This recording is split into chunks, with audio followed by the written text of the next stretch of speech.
और सीएमसी दोनों को उखाड़ फेंकने का मन बना चुकी है।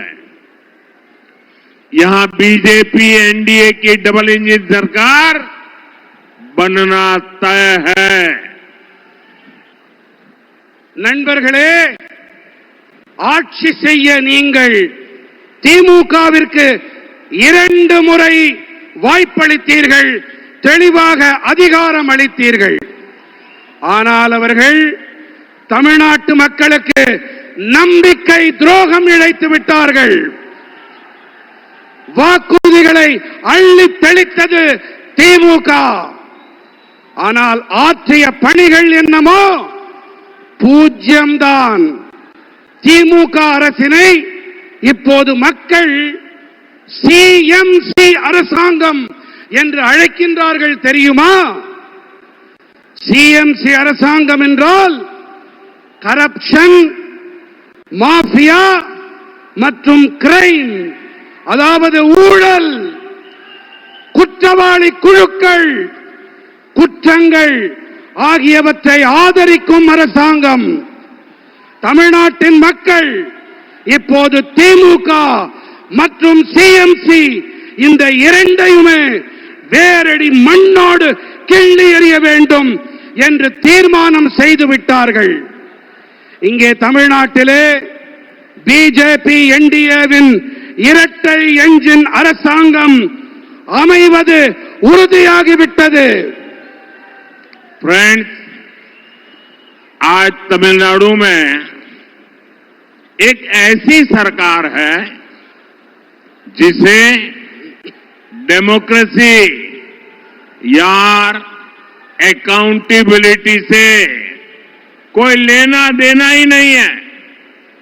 डीएम की सरकार सिर्फ एक परिवार की जी हजूरी में ही लगी हुई है। अगर किसी को डीएमके में आगे बढ़ना है तो उसके पास सिर्फ 3 या 4 रूट हैं।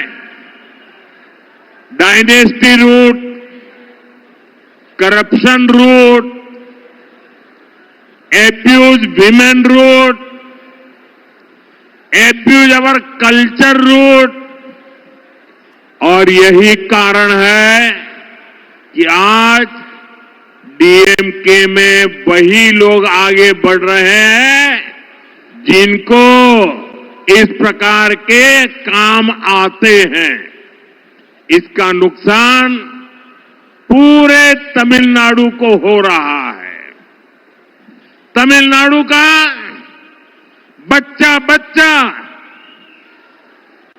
जानता है कि कहां कहां कितना करप्शन हो रहा है और करप्शन की ये कमाई किसकी जेब में जा रही है। நண்பர்களே, இன்று தமிழ்நாட்டிலே எப்படிப்பட்ட அரசாங்கம் இருக்கிறது தெரியுமா? இங்கே ஜனநாயகம் இல்லை, நம்பகத்தன்மையும் இல்லை. திமுக அரசாங்கம் ஒரே ஒரு குடும்பத்திற்காகவே மட்டும் இங்கே இயங்கிக் கொண்டிருக்கிறது. நீங்கள் திமுகவிலே முன்னேற வேண்டும் என்று சொன்னால் அவர்களுக்கு ஆமாம் சாமி போட்டு ஆக வேண்டும். இங்கே 3-4 பாதைகள் மட்டுமே இருக்கின்றன. ஒன்று வம்சாவழி பாதை, அடுத்தது ஊழல் பாதை, மூன்றாவது பெண்களை வசைபாடுவது, நான்காவதாக நமது கலாச்சாரத்தை வசைபாடுவது. இந்த காரணத்தால் தான் இங்கே திமுகவில் இருப்பவர்களால் முன்னேற முடிகிறது கட்சியிலே. இதன் பாதிப்பை தமிழ்நாடு சுமக்க வேண்டியிருக்கின்றது. தமிழ்நாட்டிலே ஒவ்வொரு குழந்தைக்கும் இந்த விஷயம் நன்றாக தெரியும். இங்கே எத்தனை ஊழல் மலிந்திருக்கிறது, அந்த ஊழல் பணம் யாருடைய ஜேபிக்கு, யாருடைய பைகளுக்கு செல்கின்றது என்பதை சிறு குழந்தை கூட நன்றாக தெரிந்து வைத்துக் கொண்டிருக்கின்றது. फ्रेंड्स, तमिलनाडु वो धरती है जिसने भारत की सभ्यता को समृद्ध किया है। संगम कालीन साहित्य, साइंस, टेम्पल, टेक्नोलॉजी, तमिलनाडु ने हमेशा भारत का गौरव बढ़ाया है। आज जब भारत विकसित होने के लक्ष्य के साथ आगे बढ़ रहा है, तब तमिलनाडु की बहुत बड़ी भूमिका है। हमें तमिलनाडु को डीएमके की जंजीरों से आजाद कराना ही होगा। तमिलनाडु जितनी जल्दी विकसित होगा, देश भी उतनी ही तेजी से विकसित होगा। நண்பர்களே, தமிழ்நாடு எப்படிப்பட்ட பூமி என்றால், இதுதான் பாரத நாட்டின் பண்பாட்டை வளம் நிறைந்ததாக ஆக்கியது. சங்ககால இலக்கியங்கள், விஞ்ஞானம், ஆலயங்கள், தொழில்நுட்பம் பாரத நாட்டின் கௌரவத்தை உயர்த்தியது. நம்முடைய தமிழ்நாடு இன்று வளர்ச்சியடைந்த பாரதம் என்ற இலக்கை நோக்கி நாடு முன்னேறிக் கொண்டிருக்கும் வேளையிலே நாம் தமிழ்நாட்டை திமுகவின் கொடூரமான தலைகளிலிருந்து விடுவித்தாக வேண்டும். எந்த அளவுக்கு வேகமாக தமிழ்நாடு முன்னேறுகிறதோ அந்த அளவுக்கு வேகமாக தேசமும் முன்னேற்றம் அடையும். फ्रेंड्स, बीते 11 वर्षों में एनडीए की केंद्र सरकार ने तमिलनाडु के विकास के लिए अभूतपूर्व काम किया है। अपने बच्चों को लेकर बहुत चिंतित है।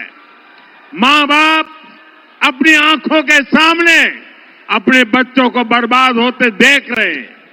ड्रग्स माफिया स्कूल और कॉलेजों को टारगेट कर रहे हैं। நண்பர்களே, வளர்ச்சியடைந்த தமிழ்நாட்டை உருவாக்குவதிலே நம்முடைய இளைஞர்கள் மற்றும் பெண்களின் ஆற்றல் இவற்றுக்கு பெரிய பங்களிப்பு இருக்கின்றது.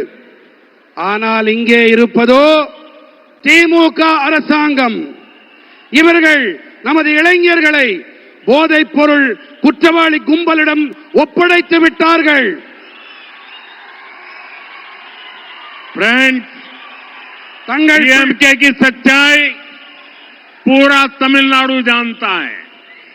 डीएमके के लोगों पर ही ड्रग्स माफिया के साथ मिले होने के आरोप लग रहे हैं। तमिलनाडु के फ्यूचर के लिए ये बहुत बड़ी चुनौती है। यहां शराब घोटाले को लेकर के भी लोगों में बहुत गुस्सा है। खासतौर पर हमारी माताएं बहनें डीएमके के इस रवैये से बहुत परेशान है। हमें अपने नौजवानों को ड्रग्स के शिकंजे से बचाना ही होगा। एनडीए को दिया गया आपका एक वोट तमिलनाडु को ड्रग्स माफिया से मुक्त करेगा। தாய் தந்தையரெல்லாம் தங்கள் கண்களுக்கு முன்னாலேயே தங்களுடைய குழந்தைகள் நாசமாகி போவதை பார்த்து துடித்துக் கொண்டிருக்கிறார்கள். நாம் நமது இளைஞர்களை போதைப் பொருள் அபாயத்திலிருந்து மீட்டே ஆக வேண்டும். என்டிஏவிற்கு நீங்கள் அளிக்கின்ற ஒவ்வொரு வாக்கும் தமிழ்நாட்டை போதைப் பொருட்களிலிருந்து மீட்டெடுக்க உதவும் வாக்காக இருக்கும். நண்பர்களே, திமுக அரசாங்கத்திலே போதைப் பொருள் பெருங்குற்றவாளிகளும் மதுபான பெருங்குற்றவாளிகளும் நன்றாக செழிப்பாக இருக்கிறார்கள் என்றால், என்டிஏவோ மக்களின் உடல் நலத்திலே கண்ணும் கருத்துமாயிருக்கிறது. फ्रेंड्स, डीएमके सरकार के दौरान जहां ड्रग्स माफिया और शराब माफिया फला फूला है, वहीं एनडीए का सबसे बड़ा फोकस जनता का आरोग्य है। एनडीए तमिलनाडु के हेल्थ केयर सिस्टम को भी ट्रांसफॉर्म करेगी।